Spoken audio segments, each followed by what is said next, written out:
you have to entertain the possibility, what if I did. your sibling here has been getting raped since the age of 10? I did. I was on both sides, and they're all lying if they say I wasn't. I was on both sides until the moment that I told my sister how much time my dad was looking at. Until the moment that you asked if you could take your dad out of state, would she drop the charges? Okay, hold on. I got that. I said, I was working. My mom called me.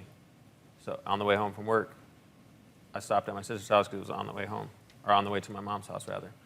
I told her how much, this was in her house, in her dining room. I told her how much time she was looking, or he was looking at. The emotion didn't change in her face. I told her that CPS was threatening to take Allie away from my mom. Again, the emotion didn't change. There was, and that was news. And the emotion didn't change in her eyes. The look in her eye didn't change. At that point, that is what convinced me. And you thought what? What did you conclude from that?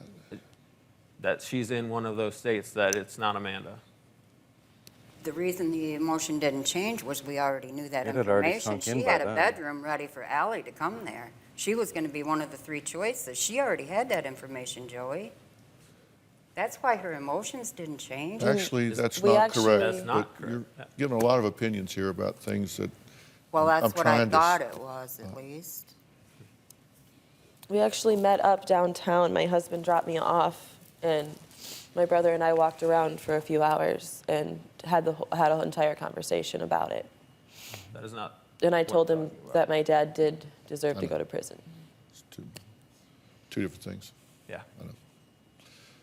Tell me what you're thinking right now.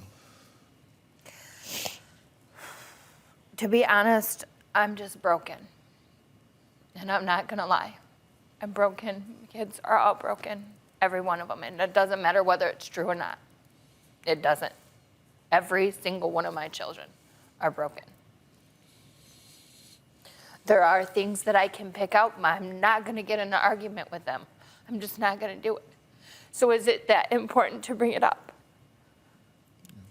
Like, I want to say this without getting in an argument with everybody because it's a question that I have.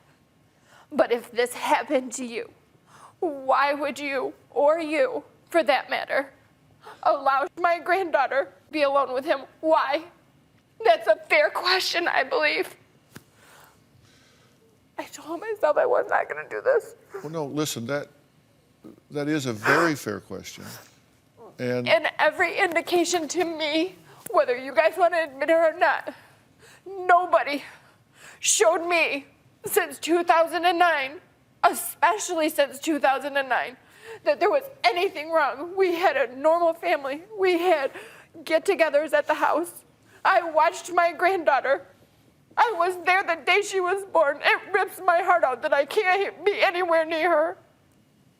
Those are the kind of questions that I have that make me not believe you, or you that you knew since the day you were engaged, okay? I'm not attacking you, or you, but I have valid questions that make me believe my husband's innocence, okay? I do. Could I answer those questions for her? why would you have this man that has molested you walk you down the aisle and babysit your innocent 2-year-old?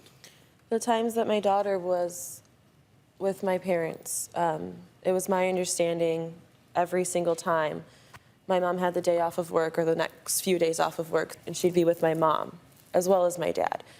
But I figured, and I knew every time my mom left, my daughter went with her. And how do you keep up a facade? And what excuse would I tell my parents for my daughter not being able to go over there? If my mom asked for her to stay the night, I would say yes, but in my mind, and I talked to my husband about this, we were trying to figure out at what point do we say she's not allowed to go over there anymore, and what reason do we say it for? Do you have a story or a question for me? Click the link in the description and tell me what in the world is going on.